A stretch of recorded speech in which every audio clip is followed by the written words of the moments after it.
यदि आपका सपना भी है सरकारी नौकरी पाना तो डाउनलोड कीजिए नैया पार एप्लीकेशन। यहाँ सभी कॉम्पिटिटिव एग्जाम के लिए लाइव और रिकॉर्डेड लेक्चर अवेलेबल हैं। लिंक नीचे डिस्क्रिप्शन में दिया गया। भारत में यदि ज्ञानचंदों की जनगणना की जाए ना, मैं दावे के साथ कह सकता हूँ कि गरीबों से ज्यादा भारत में ज्ञानचंद निकलेंगे। ऐसे ऐसे ज्ञानचंद जिनकी खुद की जिंदगी की लुल्ली बजी हुई है, लेकिन दूसरों को ज्ञान दे रहे हैं। एक तो तुम्हारे सामने ही है और केवल उन्हीं ज्ञानचंदों की दुकानें चल रही हैं। धर्म के धंधे का स्कोप समझ चुके हैं। आजकल भारत में ऐसे ऐसे लोग बाबा बन रहे हैं जिनकी खुद की जिंदगी के तमूरे बजे हुए हैं, और ऐसे लोगों का तुम प्रवचन सुनोगे तो तुम्हारी जिंदगी का ढोल ही बजेगा। आजकल के बाबा बाबा कम है, ट्रेनर ज्यादा हैं। इन लोगों ने भारतीय हिंदू श्रद्धालुओं के जीवन को प्रयोगशाला बना के रखा हुआ है। बैठ जाते हैं, समस्याएं सुनते हैं और उन समस्याओं का ऐसा ऐसा जवाब देते हैं जिनका उस वास्तविक जीवन से कोई लेना देना ही नहीं है, और हम कर्म ना करके कांड के भरोसे बैठे हुए होते हैं। तो जीवन में बांसुरी नहीं बसेड़े की आवाज तो आएगी। और इस अमृत काल में बेरोजगारी के चलते बसेड़ा तो सबके जीवन में बज ही रहा है, क्योंकि हम लोग कर्म से ज्यादा भाग्य पे भरोसा करने लगे हैं। तभी तो एस्ट्रोटॉक जैसे ऐप इस देश में कितने प्रचलित होते जा रहे हैं, क्योंकि सबको भाग्य पे भरोसा है, कर्म पे नहीं। भाग्य के भरोसे सब हाथ के ऊपर हाथ रखकर बैठे हैं। याद रखना, यदि आप हाथ के ऊपर हाथ रखकर बैठे हो तो निश्चित रूप से गरीबी को तुम बुला रहे हो और गरीबी तुम्हारे घर आएगी। इस आधुनिक जमाने में माना कि आप मेहनत नहीं करना चाहते हैं, भले ही हाथ के ऊपर हाथ रखकर बैठे रहें, सिर्फ दो चीजों का इस्तेमाल करें, अपनी उंगली का और अपने दिमाग का। उंगली का इस्तेमाल मोबाइल में करो और दिमाग से चीजों को सोचो, तो तुम्हारी गरीबी घर बैठे बैठे दूर हो सकती है। इस प्रकार के प्रवचनों को सुनकर गरीबी दूर नहीं होगी। इसके लिए आपको भविष्य के मार्केट में प्रवेश करना होगा। इकोनॉमिक्स का टीचर हूं, मैं जानता हूं कि शेयर मार्केट भविष्य का मार्केट है और इस मार्केट में भारत की पूरी बेरोजगारी को सोखने की क्षमता है। पर इसके लिए छात्रों को, युवाओं को, बेरोजगारों को इस स्किल को सीखना होगा। फालतू समय बर्बाद करने से अच्छा है शेयर मार्केट को सीखें। यह कोई जुआ नहीं है, यह कोई गैम्बलिंग नहीं है, यह केवल स्किल का खेल है। कई सारे एप्लीकेशन आपको सिखा रहे हैं कि कैसे शेयर मार्केट किया जाए। अरे इस देश में जब फर्जी नेता देश बेच रहे हैं, फर्जी बाबा धर्म बेच रहे हैं, तो तुम शेयर मार्केट में जाकर शेयर क्यों नहीं बेच खरीद सकते। मैं ये नहीं कह रहा हूं कि धर्म के लिए अच्छा काम नहीं कर रहे हैं। एक सनातनी होने के नाते मैं चाहता हूं कि धर्म का प्रचार प्रसार हो। मैं चाहता हूं कि धर्म का डंका पूरी दुनिया में बजे। पर मैं ये नहीं चाहता कि किसी एक व्यक्ति की वजह से हमारे धर्म का मजाक बने। निश्चित तौर पर इनके बहुत अच्छे काम भी हैं। गौशाला चलाते हैं, वृद्धाश्रम चला रहे हैं, हर रोज 30-40 हज़ार लोगों को खाने की व्यवस्था कर रहे हैं। तो उसके लिए इनको कहीं ना कहीं पैसे की व्यवस्था करनी होती है, संसाधनों की व्यवस्था करनी होती है। और अगर उसके लिए धर्म का सहारा लिया जाए तो वो गलत नहीं है। इस मामले में इनकी कोई गलती नहीं निकाल रहा हूँ। इनसे बस नाराजगी इतनी है कि इनकी हरकतों की वजह से हमारे सनातन धर्म को मजाक बना दिया गया है। रील्स में अगर कोई बाबा छाया हुआ है जिसकी वजह से सनातन धर्म का मजाक उड़ रहा है, वो ये व्यक्ति है। मेरा ये कहना है कि जिस बात पर तुमको ज्ञान हो, जिस विषय की तुम्हें जानकारी हो, सिर्फ उसी विषय पर जाकर बात कीजिए। आप मंच पर बैठकर जिस प्रकार की हरकतें करते हैं, इस प्रकार से लगता है कि आपके अंदर ज्ञान कम है, छिछलापन ज्यादा है। अदगल गगरी छलकत जाए। दुनिया को जो मैसेज जा रहा है, आपको लगता है कि ये मेरी बालपन वाली हरकतें हैं, आपके अंदर कोई कृष्णा या कान्हा दिखेगा, नहीं, आपके अंदर एक बहरूपिया झलकता है। और उस बहरूपे की झलक के कारण पूरा हिंदू समाज, सनातन धर्म बदनाम हो रहा है। तो मैं नहीं चाहूंगा कि किसी एक व्यक्ति की वजह से हमारे सनातन धर्म पर ये उंगली उठे कि देखो कैसे कैसे लोग हैं जो इनके धर्म का प्रचार कर रहे हैं।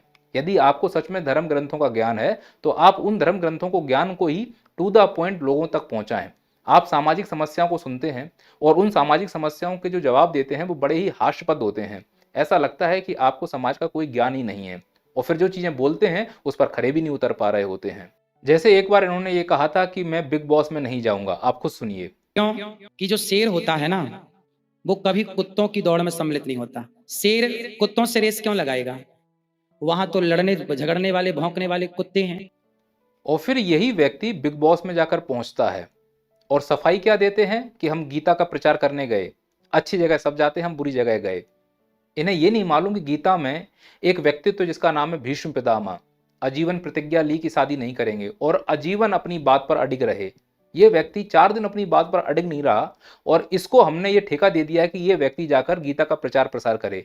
अरे जब तुम अपनी बात पर नहीं टिक पा रहे, थूक के चाटने वाले व्यक्ति हो, तो तुम क्या धर्म का प्रचार करोगे बे? और मुझे तो लगता है कि इनको धर्म का कोई ज्ञान है ही नहीं, क्योंकि उन्होंने धर्म ग्रंथों को उतने अच्छे से पढ़ा ही नहीं है, एनालिसिस नहीं किया है, बस लाइनें पढ़ ली हैं, मंत्र रट लिए और ज्ञान देना शुरू कर दिए हैं। और जब इनके समकक्ष कोई ज्ञानी बैठता है तो फिर उसका काट भी नहीं है इनके पास। जब इनके सीनियर ने इनसे प्रश्न पूछा कि कहाँ लिखा है राधा शब्द, तो उसको ये आधा पढ़ रहे थे और भरे मंच में इनकी बेइज्जती की गई थी। वीडियो देखिए आप। लोग कहते हैं भागवत जी में राधा का नाम नहीं है, राधा का नाम नहीं है, ये लोग गलत कहते हैं। उद्यता युद्ध दौर दंडई राधावंतो भटान मृधे है, नाश मत करिए। आधावंत है, आधावंत में दौड़ते हुए।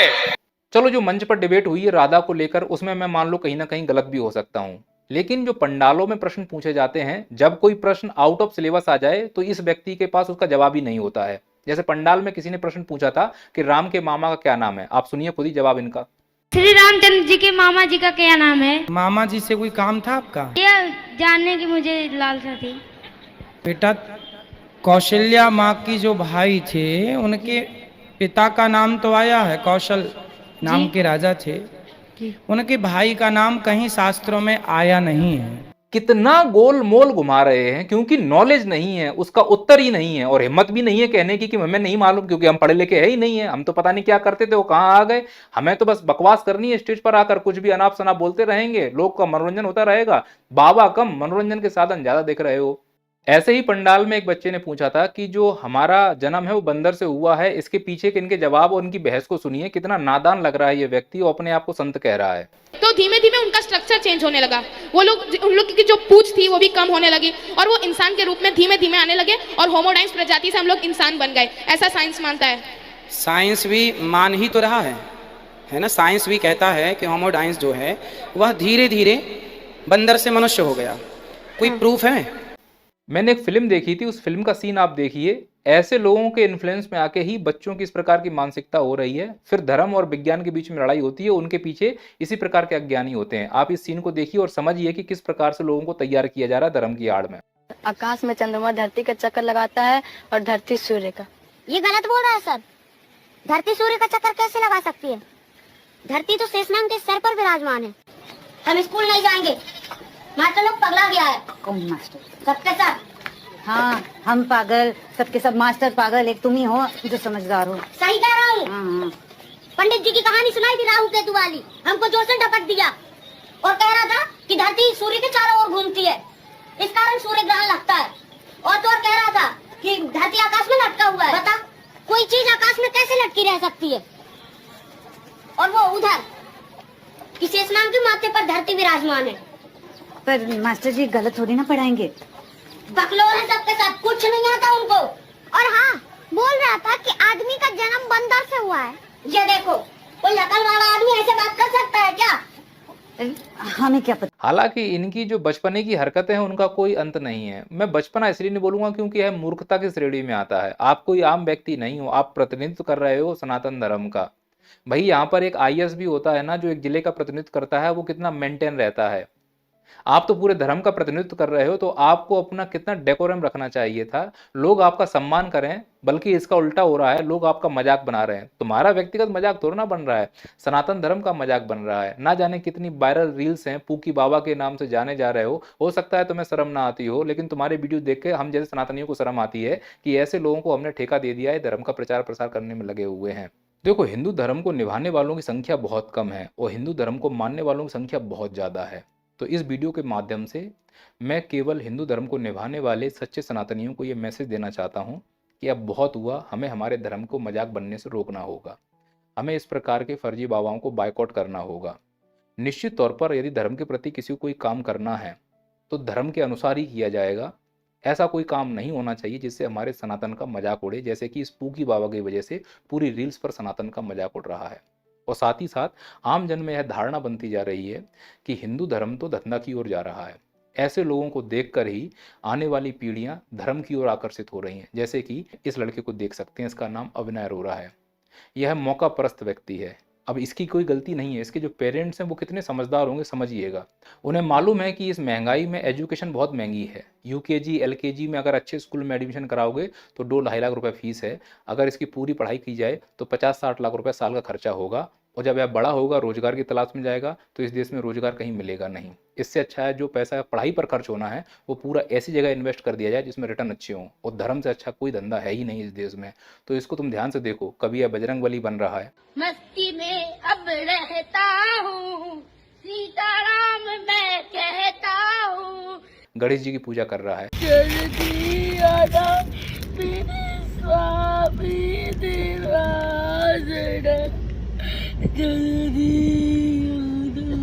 कभी कुछ बन रहा है, कभी कुछ बन रहा है, तो उसे मालूम है कहीं ना कहीं तो फेमस होंगे ही। और इस देश में जो जितना बदनाम है वो उतना फेमस है। दुर्भाग्य इस देश का, गाली देने वाला जैसे कैरी मिनाटी वो इस देश का हीरो है। समय रैना जैसे लोग जो अश्लील बातों के शो चला रहे होते हैं वो अनअकैडमी में आकर अपना प्रमोशन कर रहे हैं। अनअकैडमी में आकर प्रमोट कर रहे हैं लोगों को पढ़ो, और अनअकैडमी बैच पे लिखा है प्रतिष्ठा बैच। अरे काहे की प्रतिष्ठा? पूरी प्रतिष्ठा तो गाली गलौज में इसने धूमिल कर दी और तुम लोगों को बता रहे हो कि हम प्रतिष्ठा बैच लॉन्च कर रहे हैं। मती में पत्थर पड़ चुके हैं क्या? हम सब अतार्किक हो चुके हैं, हम सब अंधभक्त हो चुके हैं। हमारा कहाँ कैसा सिस्टम खराब हो रहा है हमें पता ही नहीं चल रहा है। अगर आप चाहते हो जो मेरा सच्चा सनातनी हिंदू धर्म है वो बचाना चाहते हो तो इस प्रकार से हिंदू धर्म का मजाक बनाना बंद कर देना चाहिए। और जो बाबा जिसको लगता है कि हमें धर्म का प्रचार करना है, अगर इस देश में चपरासी के लिए एग्जाम हो सकता है तो सनातन हिंदू का प्रतिनिधित्व करने वाले का एग्जाम क्यों नहीं हो सकता? कंपलसरी कर दिए जाएं चारों वेद, पुराण, गीता, रामायण कंठस्थ, एग्जाम हो समय पर, और फिर उस हिसाब से उनको चयन किया जाए। कोई भी मुंह उठा के बाबा ना बन पाए। अगर बाबा बनेंगे तो धर्म का इसी प्रकार से मजाक बनता रहेगा। मुझसे अगर कोई गलती हो तो क्षमा करें। आपकी कोई सलाह हो तो बताएं। Go and check out market wolf. Market wolf app 2 million से ज्यादा डाउनलोड हो चुके हैं पहले ही। तो आप भी अपनी ट्रेडिंग जरिए इस ऐप के द्वारा शुरू कीजिए। लिंक मैंने नीचे डिस्क्रिप्शन में दे दिया है। लिंक पर क्लिक कीजिए और डाउनलोड कीजिए मार्केट वुल्फ एप्लीकेशन ट्रेडिंग के लिए। जय हिंद, जय भारत, जय श्री राम। यदि आपका सपना भी है सरकारी नौकरी पाना तो डाउनलोड कीजिए नैया पार एप्लीकेशन। यहाँ सभी कॉम्पिटिटिव एग्जाम के लिए लाइव और रिकॉर्डेड लेक्चर अवेलेबल हैं। लिंक नीचे डिस्क्रिप्शन में दिया गया है।